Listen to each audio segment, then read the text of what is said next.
Hey, this is Anney. And Samantha. And welcome to Stuff Mom Never Told You, a production of iHeartRadio.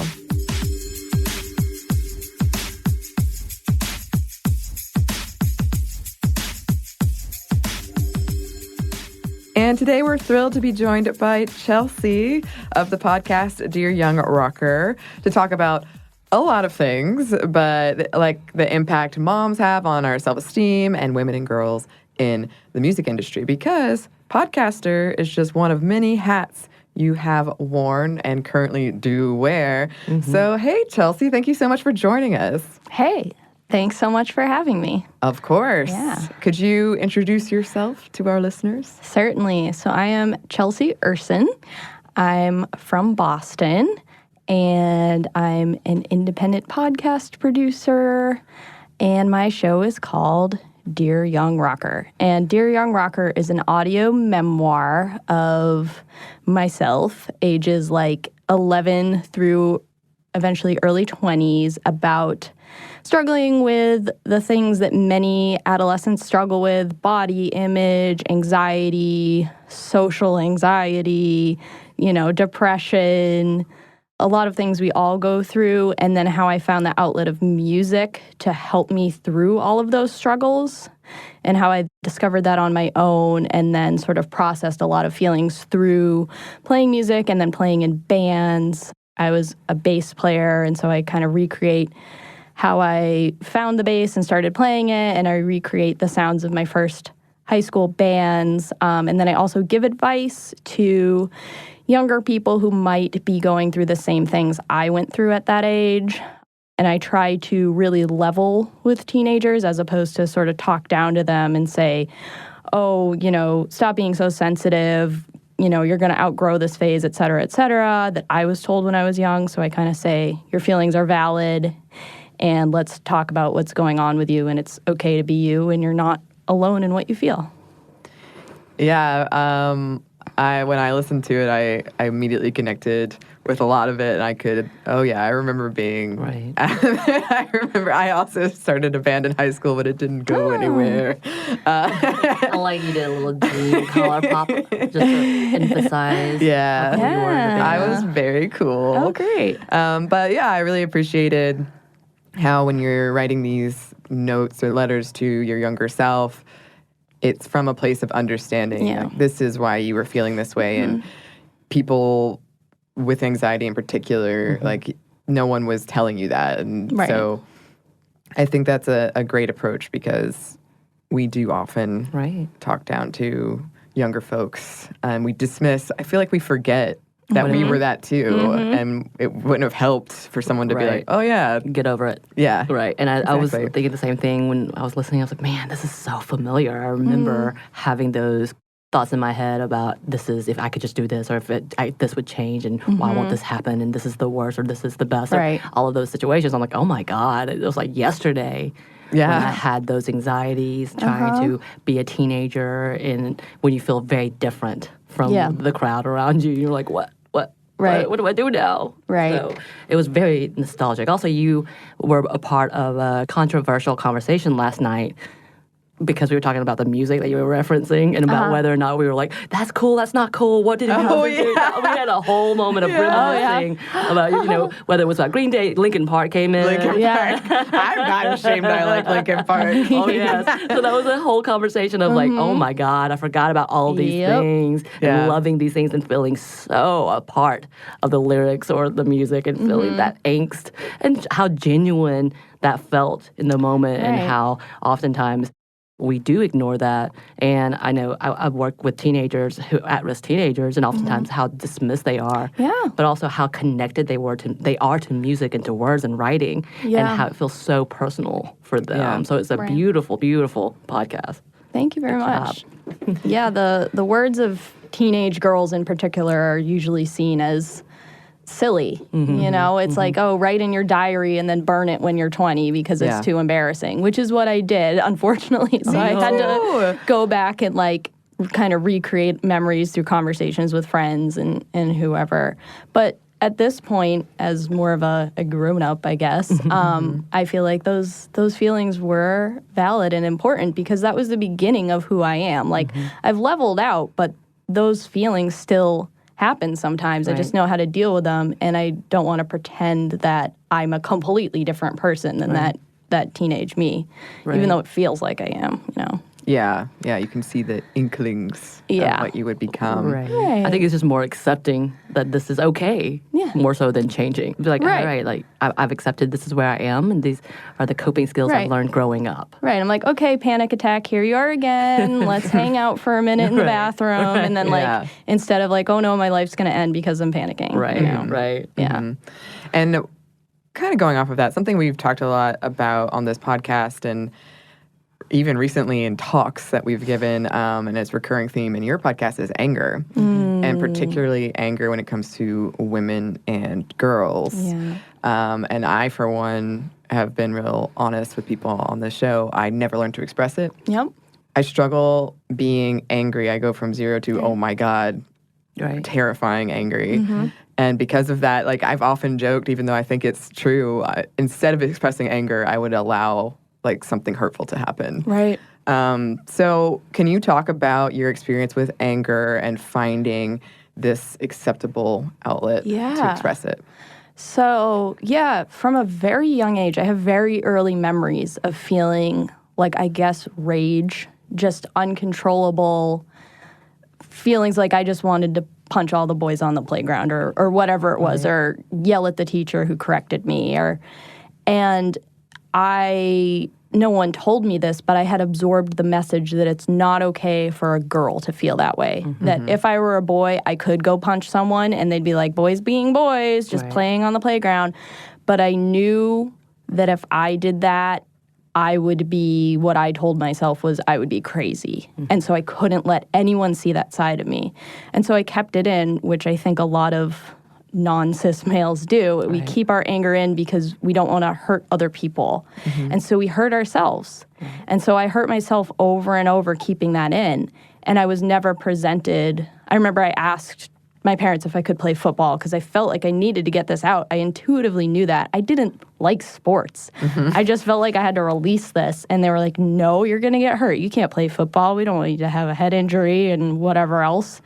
Or as my dad said, we don't want you to hurt your little boobies. Wow. Yeah. And so, I kept it in for years. And then of my own volition, I started playing music and listening to heavier, like, alternative rock bands. And when I was listening to those songs, that angry feeling was channeled into something, into those heavy chords and that headbanging I'd do along to it. And during that time, that uncomfortable anger, like while I was listening to a song or playing along, it didn't bother me anymore. Like physically, I mean, anger and anxiety is so physical and can like just make you, nauseous and headachy, have a migraine, whatever. And I didn't know that's what was happening. I had terrible heartburn and I didn't even know that's what it was. And it was from anxiety. But when I was listening to music, I didn't feel that anger and I didn't feel that anxiety. And I couldn't express that to anyone. I just knew how I felt. And I think still now it's any girl or woman that feels angry is always going to check themselves and want to put it on themselves first. So then when it does finally surface, because you just can't fit anymore in that bottle and the cap pops off, it's like, where did that come from? And you just want to say, it's been there building forever, but you might not even be able to verbalize that even to yourself. So, and at this point, like I said, I see those feelings. I still have those angry feelings, but I'm like, okay, here we are. I'm going to make sure I go to a kickboxing class later, or I'm going to like play with my band or something, scream at a pillow, whatever it is. And and I just wish it was, I still don't think it's something that's talked about. It's like, again, normal for boys to have hormones and be testy. But everyone has hormones. Everyone goes through adolescence and their bodies change and they can't keep up with it and their brains can't keep up with those changes. So why do we act like there's just one specific gender that happens to? Right. Yeah. Speaking of bodies changing, you dig into body issues a lot as well, as do we. And you talk about how when puberty hit for you, it kind of hit your bottom half and not your top, and you felt like two different people.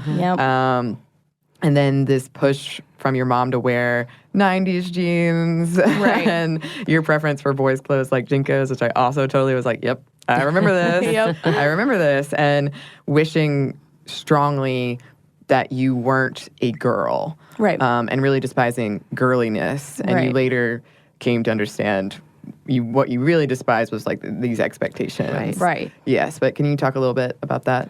Sure, yeah. I mean, I was a shy, anxious kid. I didn't want to be looked at, period. Mm-hmm. And so anything about me that made me stand out, I hated. And so, yeah, puberty hit, and I guess I'm estrogen dominant or whatever. So I got hips at a young age, and this was the early 2000s. No, butts weren't cool. They were like that was like your old aunt or something. You know, that kind of body shape was not hot, at least not where I grew up. It was like you go to Limited 2 and you get pants that are like 1 inch above, not even, like half an inch above your butt crack. And I couldn't fit into those things. And I'd wear them to school and get made fun of. And I didn't want anyone to see my body, so I just wore the baggiest clothes I could find and justified it to myself being like, oh, I'm just not feminine, even though I didn't really know what any of that meant yet. Right. And now I know I just don't like the baggage that being perceived as female comes with. Right. And I also can separate that out from my own internal qualities and physical qualities. And you know, they're not necessarily related to gender in any way. They're just different qualities about me, and it's a big mixed bag. But at the time, I just thought I'd do anything to not be a girl because I just hate how it feels. Yeah. And that seems like that's an ongoing conversation about how limiting it can be when you have these defined, biased, and binary gender roles, and what kind of problems it creates for young girls. Shoot, for adults even, as we're trying to figure out what we're supposed to be, how we're supposed to be perceived, even when we're talking about anger and talking about political candidates, and if they not necessarily speak in a tone or loudly, but just being actually making a statement, being assured in themselves, and having an appropriate argument is angry. And it's kind of this negative tone of, oh, these are not likable women. And to be likable, you have to be agreeable in all things and meet these expectations. And, you know, and I think, like, I love where you're looking at. I love the fact that you do talk about how you just wanted to cover up everything. Because we know that that's one of the big conversations with Billie Eilish and her whole point of not necessarily being a fashion statement, but just, I don't need you to know what I look like. I don't need to show that off.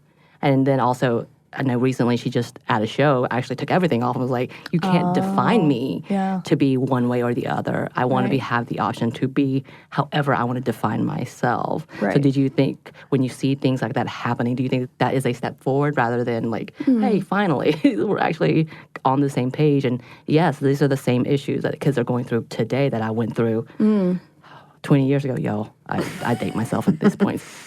Yeah, I mean, I feel like there is this, you know, feminist message out there. You can dress however you want. You're in control of how much or how little you reveal based on how comfortable you are and what you want to say. And no one should criticize you for, you know, dressing in a bikini or dressing in a big baggy sweatsuit.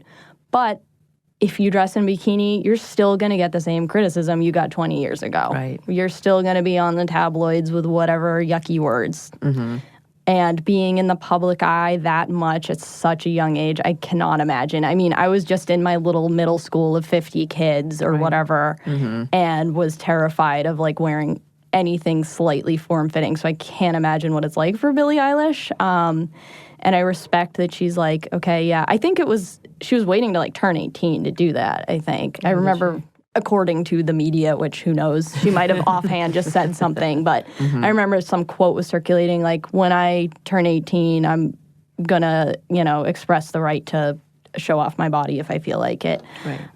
And I think that's a good message, but it's, like I said, even if kids feel empowered from that, they're still gonna get that feedback in their social circles or whatever. Oh, look how Sally's dressing today. She must be trying to do or be whatever, you know, be part of the popular girls or something, you know, like she's trying to impress someone or so. Yeah, and especially now with social media.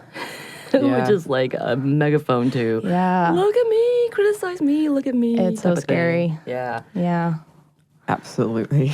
And it's hard you can't take out so many other threads. Like, it's great to say, yeah, sure, wear what you want, exercise your right, but there's just so much other things and messages we've already internalized that maybe we don't realize we did, but we did. And perhaps for a lot of girls, those messages come from our moms. Yeah. Yeah. And so when we were talking about what should we discuss in this episode, you suggested the role of moms in self-esteem for girls and women. Yep. Yes. And I thought that was a great topic because we've gone from it the other way of how we always shame moms. Right. But yeah, there's this other side. And I found some surveys about this. Of the 30 to 40% of women who said, yes, I think about my body and my body image every day, 46% of those women said, and it's because I see my mom doing it. Mm-hmm. So this is we are seeing what the women in our lives are, and in this case, moms are doing. Right. And we're internalizing that. And for me, my mom was really, really great, but she was a super thin woman who was always telling me, like, oh, I've got to lose weight, or I can only eat this because of this. And I definitely took that in. Yeah. And that became a thing of, oh, I need to be skinny. Right. So how about I know you talk about it a little bit in the show, but if you could expand upon it here. Certainly, yeah. So another thing I do is I volunteer at the girls' rock camps. Usually every summer I do a week. And it's a camp where a group of girls ages 8 to 16, they get formed into little bands, they write a song together, and they perform on stage. But it's more about self-esteem than anything. It doesn't matter if they get up there and just go doot, doot, doot. Mm-hmm. As long as they feel like they're owning it and they're happy with taking up space and they're like ready to be up there. And so we do a lot of workshops, self-esteem kind of stuff. And there's always a media workshop, and even these 8-year-old girls start realizing, oh, the reason like I think this kind of outfit is cool or this thing is more girly or boyish is because of what I see on TV. And it's like very early feminist training, and it's great. But I never hear the role of moms get talked about. And in my personal life, I think my mom was way more influential on how I think about my body and how I dress and everything, more than any media. Mm-hmm. And maybe the media influenced my mom to feel that way about herself, and she passed it on to me. But even more so, I think her mom, probably did that kind of thing where her mom stood in the mirror and said, I need to lose weight, and maybe not said that directly to her daughter, like, you need to lose weight, but you internalize that. And, I have a memory of like maybe 9 or 10 years old, my mom sitting on the couch with my mom and her looking over at my face and saying like, oh, you have 2 blackheads on your nose. Let me just squeeze those out. And for all of middle school, I looked like I had horrible acne because I would just pick at my face every spot. Like sometimes a freckle that wasn't even anything. And I would just dig and dig. And it took like years of therapy to like try and reverse that. And it's still a thing that happens. But I don't think I would have thought about doing that if I hadn't gotten that feedback. I don't know what else she could have done, maybe gone for a facial with me or something, but, and it probably wasn't anything anyone would notice. But she'd also, she'd criticize herself, and, when she's eating, she'll say, oh, I only want 2 bites of this, and I just want to say, like, oh, do you want an award for that? But, it's sad now that I'm older to see how, like, important that stuff is in her life. And I've, through my own sort of feminist community, I've let go of a lot of that. But every time I'm with her, it's just so blatant. And I remember her saying stuff like, oh, 10 more pounds and you'll be perfect. And that word perfect, that idea that you can be perfect is so toxic. Right. Yeah. And it's no matter what company I'm in, no matter how much therapy I do, I just want to like delete that idea of perfection. And that's one thing that it's really hard to get rid of. And I don't know if I ever will. And if I have kids someday, I'll probably do the opposite. I'll be like, you can wear a trash bag to school, like put dirt all over your face. It's great. Eat whatever you want, you know. Right. But yeah, I hear a lot of, oh, it's the media, it's the tabloids, it's the pictures of the skinny models, but we don't talk about personal influences for body image very much. Yeah, and it's a vicious cycle because I was thinking about this, and if you are in a society where your value is your looks and your thinness and your youth, it's really hard not to shake that off for one. And even if you do, like that doesn't mean everything around you has changed. Yeah. But then you don't want to pass these messages on to young children. But I can see how difficult that is, and especially for some older generations where that was just the thing. Right. Like they aren't seeing it the way that we're seeing it now that we've had a lot of these conversations. And it's also just generational. Like each year things change, or each decade, each century things change, and expectations change. You know, from my parents thinking that the perfect life was having the kids and having this, and this is the structure, owning a house and being this perfect unit. We've come a long way, and that's no longer necessarily the standard. But that level of, that was the guilt that I was getting when I was growing up. Like, my mother definitely would talk about weight and such, but it wasn't such a big deal in her head because she had kids, like multiple, to concentrate on at all times and trying to be frazzled. But her message to us was being the perfect family, being the perfect mom, being the perfect provider. And what that looks like if you don't have that, what is your life about? Yeah. What is the meaning of life? And being a nanny, when I was stopping in the many jobs that I've done, because I'm old, one of the things I would see is she loved her kids, genuinely loved, and doted on her kids, and was a great mom. But what she would never say to her kids, she would say to herself, which would be, I have to buy these pills. I can't eat today. This is the only thing I can have today. Even like posting pictures of herself and the way she poses and what she thinks is important, the girl and the kids all replicated what she did. But specifically, her daughter was literally the spitting image at 12, posing in, however you want to look at it, the way her mom did, which was very sexy. And as an adult, you do you. You be sexy. That makes you feel good about yourself, go ahead, you know. But because she, as a 10-year-old, saw that as the goal, she tried to grow up very quickly to become her mom. And that standard was, oh no, what is it? And it's nothing that the mom did, because the mom, like I said, let the kids be kids. It was just watching. Yeah. And it's this whole kind of standard of what have we built on our own selves that we don't realize is a toxic influence, as you're saying, on others. It doesn't even have to be, although I did have the grandparent tell me, oh, you're thick, you eating. And I'm like, thanks, grandma. I had an aunt tell me I should shop in the maternity ward. Yeah. Like stuff like that were definitely the backhanded ouch. And you start really, like I said, I will never forget those either. Like, I went, as in prom, I was wearing this fairly form-fitting dress. I've always been thick. It's not a thing that's ever going to change, and I've accepted it, and I love that now. But the fact is, I remember the older woman looked at me. She goes, "You don't skip meals. You got good birthing hips, though." And the good birthing hips. Yes, I've heard that too. That's really old school, yeah. That's thanks. I'm gonna go hide now. Like, trying to wrap yourself into looking at yourself too fondly. But yeah, like you don't realize how generational that is. But again, away from that, just your individual actions. Like you probably could be the most loving parent, but the way you treat yourself is a reflection on how they will treat themselves, your children.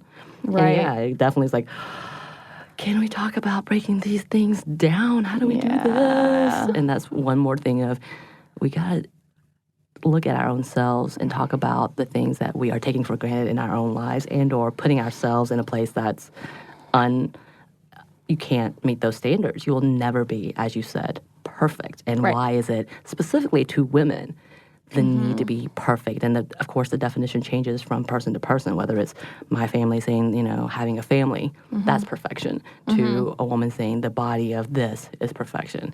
When is it that we can actually let go of? That's the thing that we have to do, which, you do talk about that, and I love it. You break it down and you bring in good old music with it on top of and it. the classic pictures from your youth. I like that. They were so good. I was like, oh, I remember that style. It's very brave. No, I would definitely show all my embarrassing pictures. I'm all for it. Yeah. Just to kind of put a note on that, another survey I found showed that young girls don't feel like they can confide in their mothers about the body image issues that they're having because they see their mothers having it. So it's a self-perpetuating circle. It's very scary because social media does make this worse. And eating disorders, the rates of eating disorders have gone up in all age groups. And one clinic I found reported an increase of 400% of patients with eating disorders in their 30s. Right. So it doesn't go away. No. It carries with you, for sure. Yeah, so this is definitely something we should all be mindful of when we're interacting with children. The messages that we're sending, and we might not even realize that they're absorbing. Right. Yes. Right. Yeah, that's one thing we're really focused on at Girls Rock Camp. We say there are no rules, but you always say nice things to yourself in front of kids. And you always say nice things to kids that aren't image-based. Like, wow, you're such a loving friend, or you're sharing your guitar really nicely. Right. Or you seem really confident on stage, not your outfit's so cute and you look so pretty today, that kind of stuff. We have a Girls Rock Camp in Atlanta as well. Oh, yeah. And my friend, Haley, she was a big part of it. She was front, I think the director, do y'all call those? Yeah, there's directors. Okay. I don't know. She was heading it up. I'm just going to leave it at that. And I went to see the final show. And man, those shows get packed out, and those kids get really into it. They're actually really good. And I'm like, I could have never done that at their age. Right. They're developing and writing their own songs, and they're coming in as a band and harmonizing together. I was like, yes, ladies, do your thing. Do your thing. And I love that organization because it does foster so much self-esteem, but also teaches them, hey, girls can rock. What? Yeah. They can play instruments, and they can hold their own, and they can be a band without a man or a boy. Yeah. What? Right. And you can do it whatever way you want to do it, as wacky and weird as it sounds. That's great, So good. Yeah. Mentioning that they play on a stage in front of 200 to 300 people at these concerts, and it's this radical, amazing support for them. Just everyone's cheering them on the whole time. That's so awesome, but it's this one little moment. And think about, all these kids have Instagrams, they have TikToks.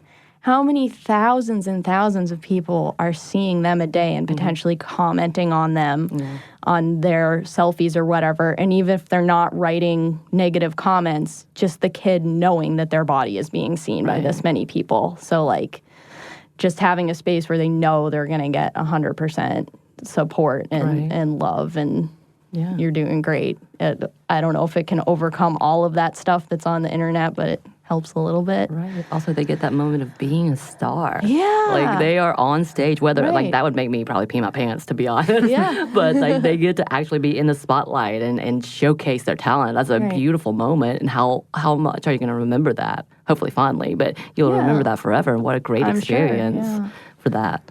Yeah, just that feeling. It's so rare in our lives where we have a feeling that no matter what I do or say or how I dress right now, it's going to be okay with everyone around me, unless you're around very close friends. And even sometimes then you can say one thing in front of one friend and something else in front of another friend, and you don't know if the whole group's going to support you. So it's just that, beautiful support. It's amazing. I love it. We have a lot more in our discussion with Chelsea, but first we have a quick break for a word from our sponsor.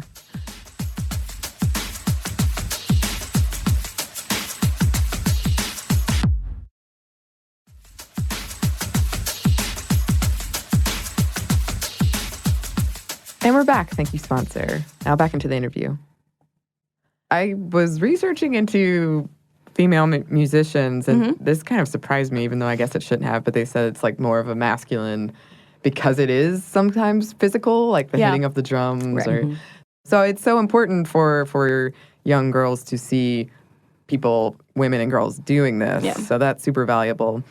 But I also wanted to pick up on something because earlier you said you really wanted no one to notice you. You really wanted to be invisible. Right. But you also had this desire to be famous and to be in the spotlight in a band. Right. So can you talk about that and sort of the role music played in all of that? So I think I did want to be on stage and I wanted to perform. And I felt like at the time I thought I'm just not cool enough, skitty enough, pretty enough, whatever, to be in the public eye. Like once I fix all those things about myself, then I'll do it.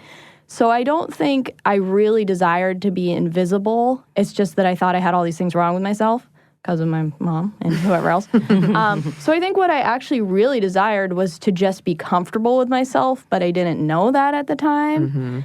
And now that I am comfortable with myself, whether I'm performing for like 3 friends or 100 people, it feels awesome. But I think if I had gotten up on stage when I was young and there were only like 2 people clapping, I probably would have been like, I'm never going to do this again. Right. But I just felt like nothing about myself was ready to be in public. But I thought once I'm amazing at the bass and I write these great songs and I'm better than every boy in my whole school at playing so that they can't say anything about me being good enough for a girl or whatever. That's when I'll make my public debut. But I just craved performing and playing. And I think also part of me thought that was a narcissistic thing or a selfish thing. Yeah. When it's just a human thing, it's a normal thing. You want to be part of a crowd. You want to be part of other people caring about the same thing. It's about, even though you're the person on the stage, it's about all sharing music together with the audience and the other band members. So that's what I wanted. I just didn't think I was ready. Right, which is such a conversation we've had about misogyny playing into our females' lives, thinking you have to be, again, exactly perfect. Right. And have to go exceed not only you've got to be good, but you've got to be the best in order to compete and in order to be seen. And again, it's such a thing that females and women, we think that's how it's done. This is how it should be. This is what we're not going to qualify for these things unless, again, like you said, I have to be so amazing. They can't find one fault with me, which is such BS. Obviously, looking back on it, you're like, what? That's impossible. Yeah, and even today, I think we all still struggle, I'm guessing, with that idea of we still got to be perfect before we can do these things, which is such an absurd conversation. But yeah, breaking down with, hey, little girl, that's not true. We're going to talk about how that is not true, and you can push forward and practice in front of people and not be perfect, and it's going to be beautiful, whether or not you believe it or not, even though everything's always worse in our head. Oh, yeah. And part of that, too, is not having role models. Like, I didn't see any women in, like, I don't know, local bands or women that looked not perfectly put together. All I saw was, like, Gwen Stefani. That was it. That was the only current female rock star I knew of. And she looks perfect. She is, like, ripped and gorgeous and writes these amazing songs and whatever else and is a mom and blah, blah, blah, blah. And that's it. I was like, okay, so I have to be like Gwen Stefani or that's the only or that's it. Yeah. In the story, not only do you have to be Gwen Stefani, but you have to be surrounded by all the men to be taken legitimately. Because individually, if she had, I'm guessing, you don't see too many all-girl bands, or you didn't see too many. I mean, there was definitely some out there, we know, but their novelty of being an all-girl band was such a bigger part sometimes than their music, which is unfortunate because they were amazing. The Bangles, I still love them. I know I just dated myself a little more, but they were a phenomenal group, and I still love listening to what some of them do individually. Yeah. And it's just unfortunate that that's the level that we have to get to of like, all right, when do we take women seriously in this industry? And is it when they look like the perfect pixie manic girl who can be both okay for the men to accept as well as women to accept? Right. You have to be this special shooting star. And I think the early 2000s was also the perfectly wrong time for me to come of age because I missed the Riot Girl stuff. Right. In the 90s, I mean, you had Bikini Kill and Riot Girl going on, but also just the regular, like, Billboard rock charts, the stuff that was playing on the radio was Alanis Morissette. Right. And it was, you know, a bunch of other women with guitars, Hole, whatever, you know, all different shades of women playing rock music. And it was like probably half or more of the Billboard chart. I looked this up at one point, but it was like the 1994 Billboard rock chart, like at least half of it were songs written by women. Yeah. And in the early 2000s, it was like there's Britney Spears, there's Christina Aguilera, rock bands. There wasn't much going on, period. I mean, there was kind of this 90s revival thing and that turned into emo, like the Hives and the Vines and stuff. So there were some rock bands, but pop was way bigger. And it's as if that whole idea that like rock was going to be really equal after the 90s, it just disappeared. And I didn't hear about it. All I knew about Courtney Love was that she was the crazy, evil person that somehow killed Kurt Cobain. Right. Yeah. And I didn't even know, I assumed her band was terrible, like never listened to a Hole song. None of the guys in my band, they were like, oh yeah, Hole's like cheesy and stupid, and we'd like kind of make fun of their songs sometimes. And I fell in love with those albums later. Right. But I loved Nirvana, and I was like, yeah, I bet Courtney Love's like terrible. And I mean, she's done a lot of problematic stuff, not saying she's a saint, but at least she was a woman playing a guitar in the public eye, and there wasn't much of that when I was growing up. And she was definitely demonized, you're right. Oh, absolutely. Beyond that time frame. It's called the Yoko Ono. It's a whole thing. Yoko Ono effect. Yeah. Which is right. awful. Her only role had to do with her husband's band. You know, never mind all the stuff she produced herself. And her songs were good. I'm singing them in my head as we were talking. I'm like, oh yeah, I forgot about that band. And then her songwriting was attributed to Cobain too. They said, he wrote all her good songs. She didn't, you know. Which is hilarious. You gotta love the conspiracy theories about there's no way a woman did this. If it's kind of good. Unless it's killing the man that we liked. Then she definitely did it. Then she is the one. Right. That's a lot of hard work. I mean, getting away with murder on that scale, like, even if she did that, she'd be pretty smart. Right. We really don't trust women. We really don't. No. Cool, All right, everybody. I've been thinking about that a lot lately. Well, so you, in the podcast, you detail your band you were the only girl in your first several bands. Oh, yeah. I was the only girl, like, in my school district that I knew of that played anything. Right. Yeah. And because this is a coming-of-age story, we might say, there is all this kind of, like, drama of dating and... Oh, yeah. Can you talk a little bit about that? And how do you think that sort of impacted? Oh, yeah, it ruined things.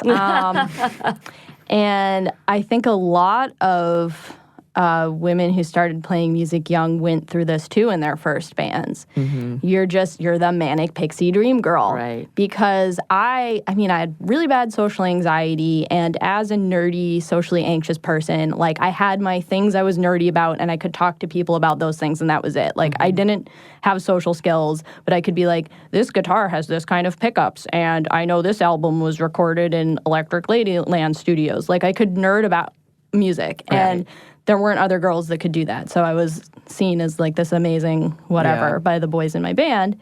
And they just immediately fell in love with me. And when I joined my first band, the leader of the band said, absolutely no band dating. But he quit. And as soon as he quit, the other two boys in the band were like, ready. And they both kind of tricked me into dating them. The first one...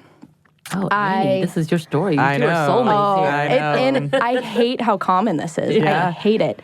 You know, my mom taught me a little bit about consent, you know, say no if you're not comfortable. But it's a lot more complicated in real life. She was just kind of like, say no, always say no. But you're trying to be cool as a teenager, you know? You don't want to just be like, no, go away.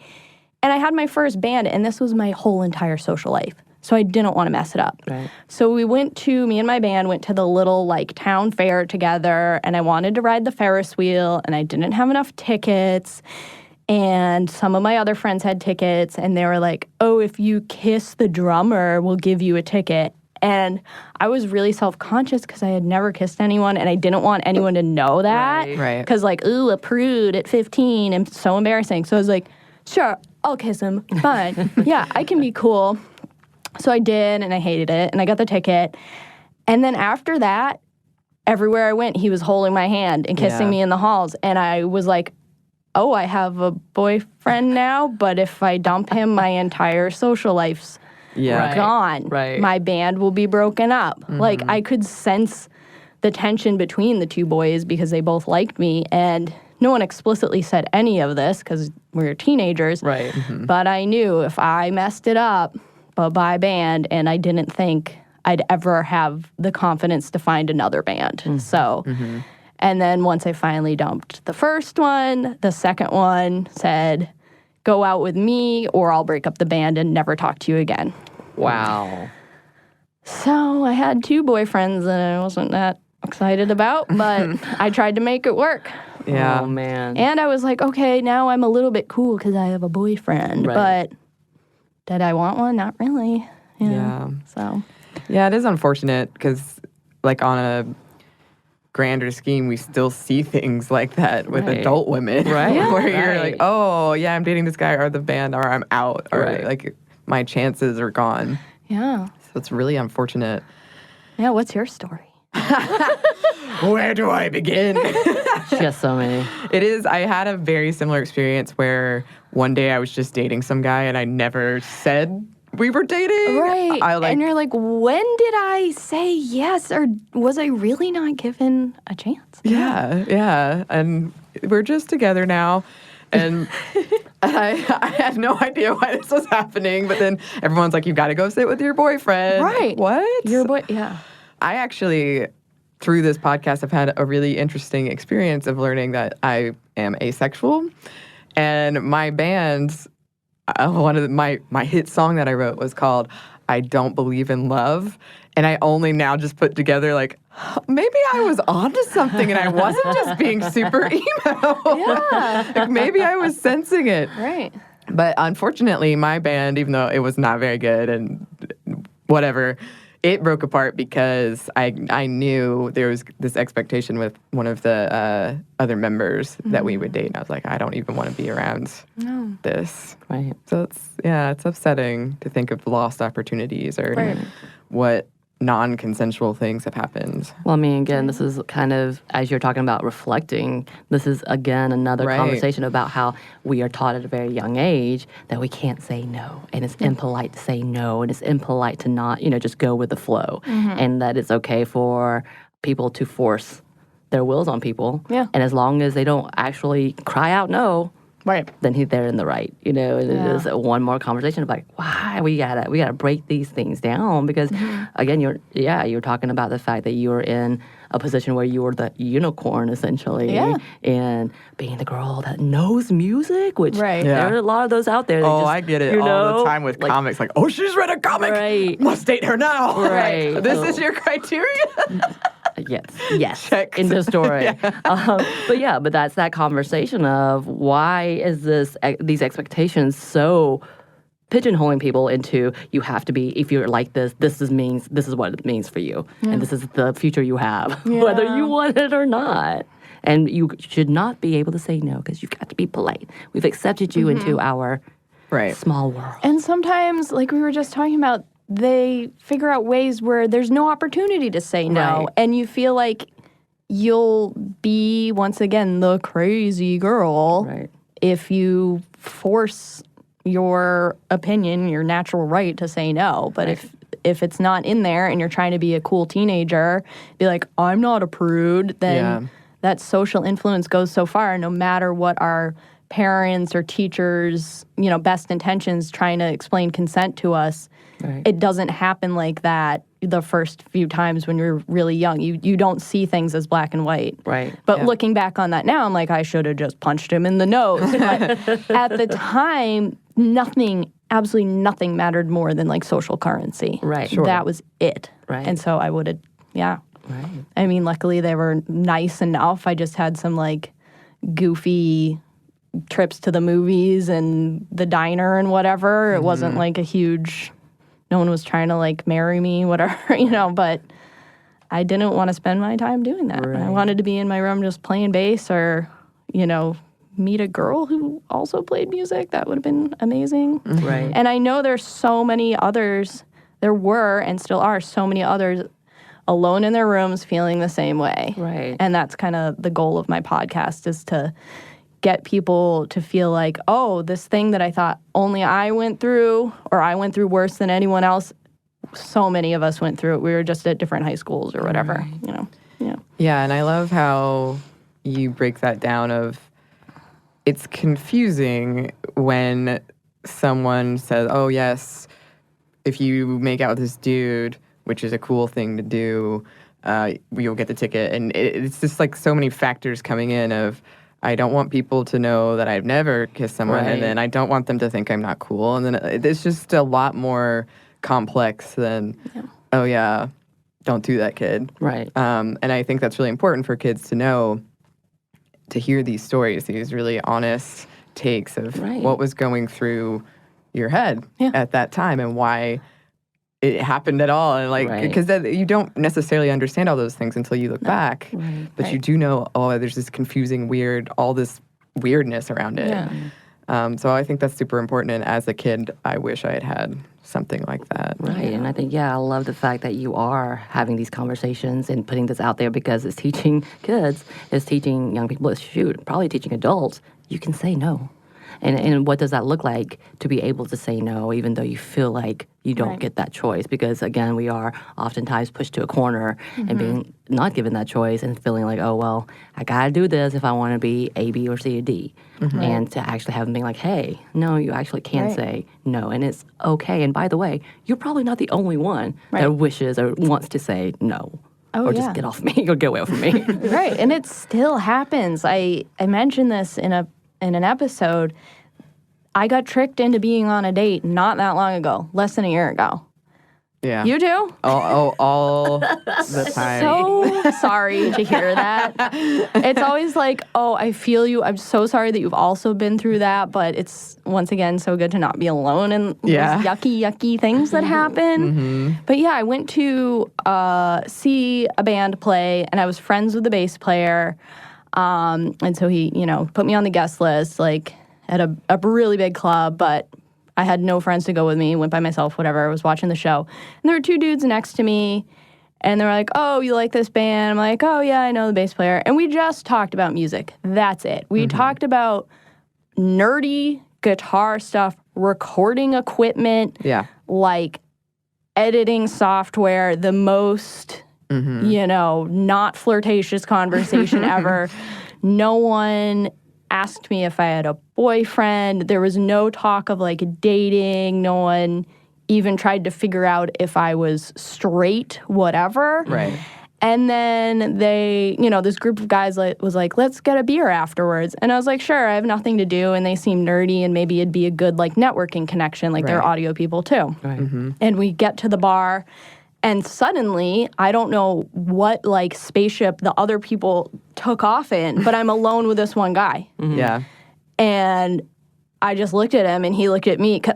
He was totally taken aback, too. I don't think he was in on this plan. He seemed, like, kind of pissed, and he was like, we don't have to get a drink if you don't want to, but it was just weird, and the people at the bar are like, oh, you can sit here together or whatever. I'm like, no, I'm not on a date. And I was like, I live with someone. I can't be on a date with you. Like, what just happened? And it was just confusing. I probably said really confusing things to him, too. Yeah. And again, I felt like that 15-year-old where my brain just couldn't compute what happened. I didn't know what to say. And I didn't want to just shout, no, no, no. Yeah. Right. But I, like, mumbled a bunch of stuff and then went home. And I was like, I'm an adult. These other people were adults, too. Right. How is this still a thing that happened? Ugh. Right.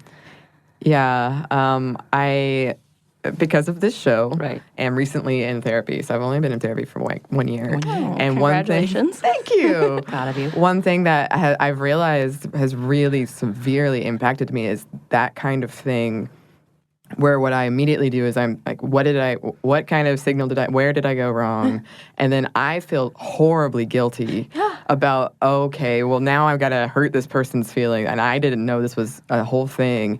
And then it makes me not trust anyone else because they couldn't possibly just want to talk to me. Yeah. It's like, well, we're going to have sex or we're going to date. Like, and it's just completely eroded my sense of trust. Yeah. And it's really... I didn't understand how deeply that has impacted me to this day. I'm sure. Yeah. So, yeah, that's another... It sounds so, like, seemingly innocent enough.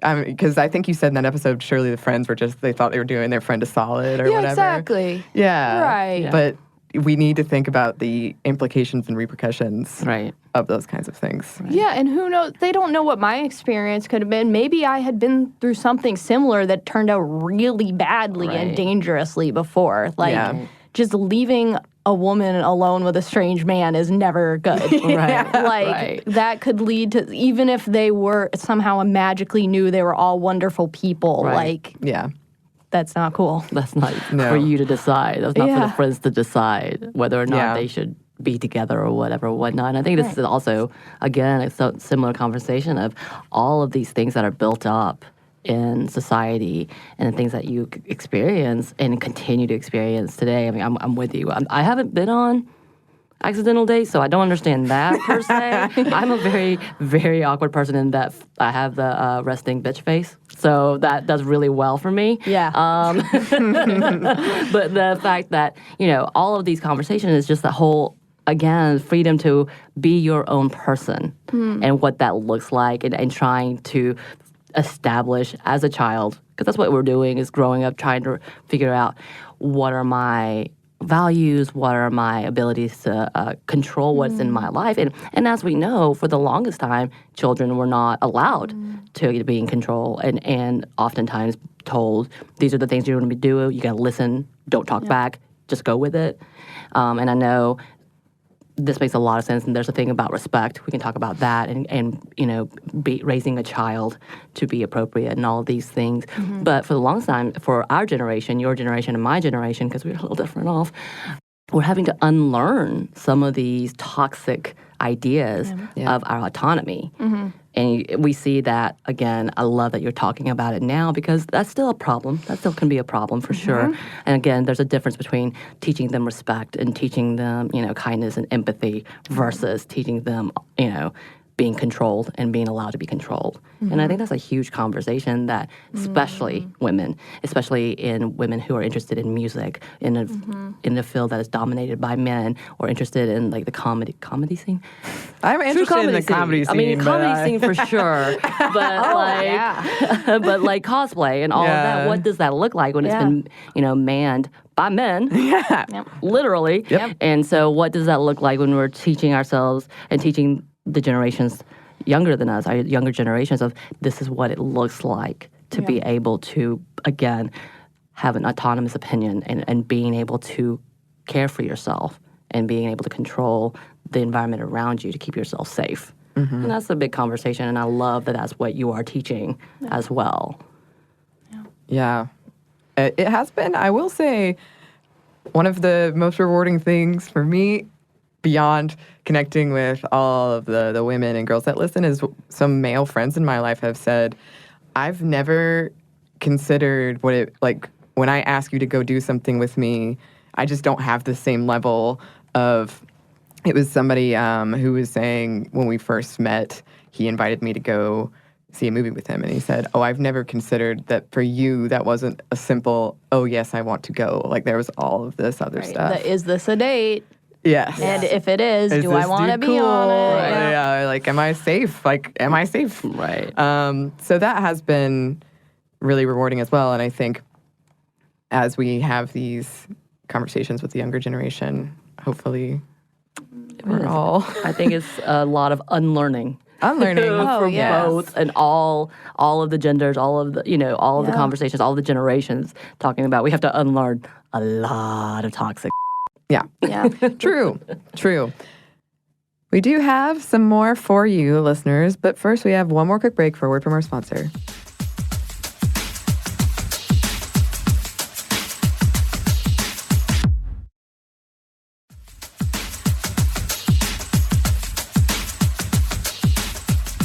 And we're back. Thank you, sponsor. Let's get back into it. I would love to hear your thoughts on maybe as part of that, the power of music for girls and women and what ways it can interact with feminism and activism. Yeah. Ooh, the power of music. It's so powerful. I mean, well, there's the public political version of that, and there's the personal version of that, which is what I mostly focus on in my own work, because I think playing music or any creative outlet, especially any creative outlet where you can combine like a physical action, you know, writing too, I guess that's not as physical, but any creative outlet I think is one of just the best things you can do for any mental health issues. And I think medicine and therapy have gone a long way for me, but if those things disappeared, I think music is, and before I had those things, music was everything for me in that regard. Because you can express yourself or you can just play along with a song and feel like, because when we're going through mental health things, sometimes it feels like it's never going to end and everything's just so confusing, up and down. You don't know which of your thoughts you should believe, etc. You have no structure. It kind of feels like the floor crumbles out from under you and you don't know where you're going to drift off into outer space. But when you're playing a song, you have a rhythm, you have a tempo, you have chord changes to follow. You have a structure. You know what you're supposed to be doing. And you can add your own creative experimentation to that, or you can just play A, G, E, whatever, and play along. And so just feeling secure in a 3-minute song or listening to an album and knowing what songs are going to come next can do so much. And for other people, you know, they have different things, whether it's comedy, whether it's playing Dungeons and Dragons or LARPing, whatever it is, whenever you can create this own little world for yourself and feel powerful and secure and in control, like that's what will eventually change the world, is people finding their own security and power in whatever it is they do. And for me, that's absolutely music. And then it takes the personal into the political and the global. So that's beautiful. It is. I love that. I love that. I do too. So thank you so much again for being here. Yes. Yeah, and thank you for what you're doing and being open and being so personal, because it takes a lot. So that vulnerability is beautiful. So thank you for doing that. Yeah. Thank you both for doing what you do too. Oh, thank you. Yeah. Thank you. All the loves. Where can the listeners find you? Yeah. So Dear Young Rocker is available wherever you get your podcasts. And my band, Banana, is also on Bandcamp. It's a grunge kind of band if you're into that. And we play around Boston all the time. And there's more info about me and what I do at dearyoungrocker.com. Yay. So go check that out. And when we're in Boston, we'll meet up. We'll meet up. We would have to catch a show too, for sure. Exactly. For sure. Exactly. Well, thank you again for being here. If you would like to email us, oh my gosh, you can. Our email is stuffmediamomstuff@iheartmedia.com. You can also find us on Twitter at momstuffpodcast or on Instagram at Stuff Mom Never Told You. Thanks as always to our super producer, Andrew Howard. Who also rocks. He does rock. And thanks to you for listening. Stuff Mom Never Told You is a production of iHeartRadio. For more podcasts from iHeartRadio, visit the iHeartRadio app, Apple Podcasts, or wherever you listen to your favorite shows.